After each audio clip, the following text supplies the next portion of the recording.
Okay, this is what we're going to call a video short. So this was the video I made the other day. I think I made these items. I can't remember. But anyway, this is, excuse me, what we're going to do to achieve these. It's all the basic same concept. So what I'm going to do first is, I think in the video I talked about this punch that I have. Could have been in the other one. We'll just go over it one more time. So I have this punch. I think I got it from Stampin' Up. And it's a 2-inch, a 1.5 inch, and a 1 inch. And you can see where you're going to put your tags.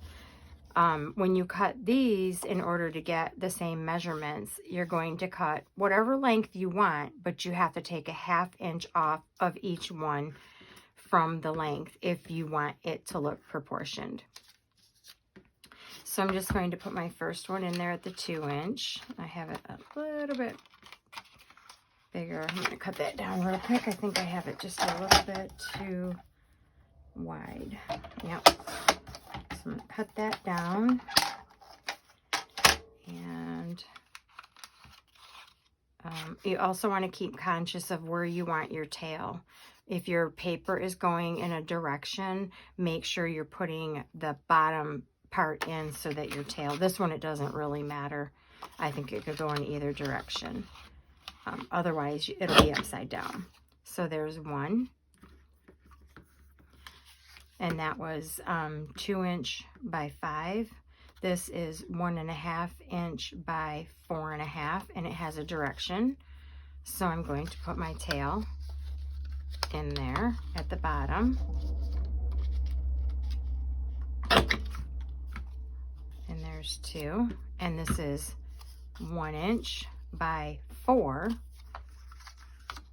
and then that center slot, and you come out with a proportioned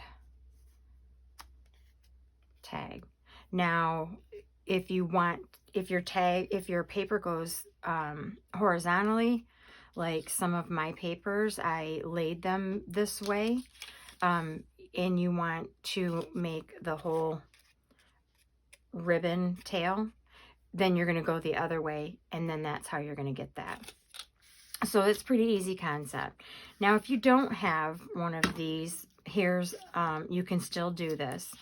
Whatever measurements you use, just remember, you know, basically your 1/2 inches. Either way you go, your 1/2 inches. It could be 8 by 4.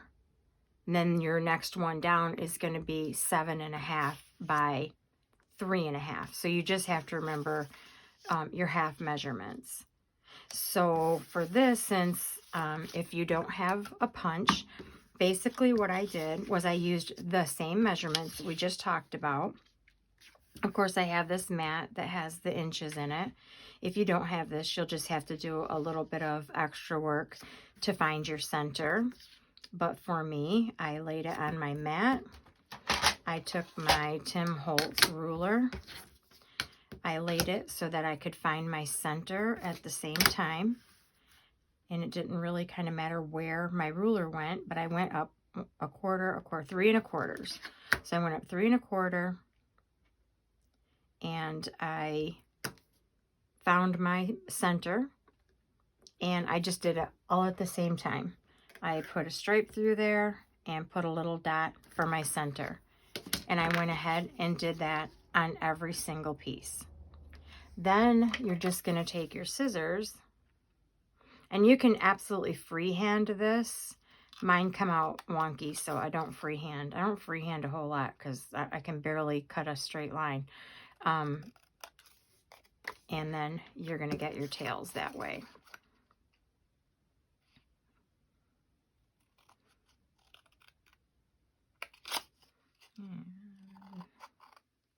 See, I'm going wonky, but I'm not going to worry about it. I'm not going to worry about it.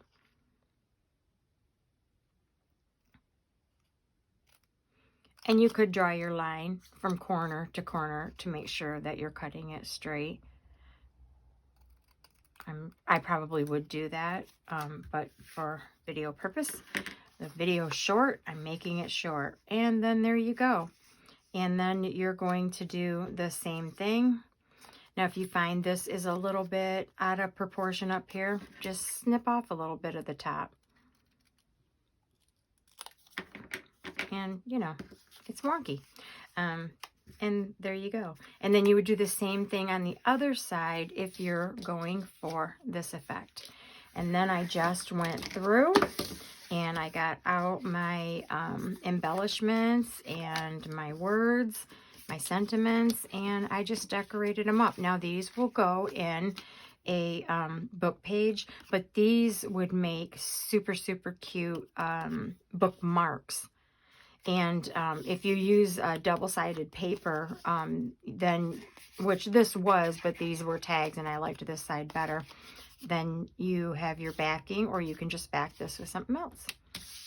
So there you go. That was a video that I had done and deleted, but that's basically what I did. Have a great day.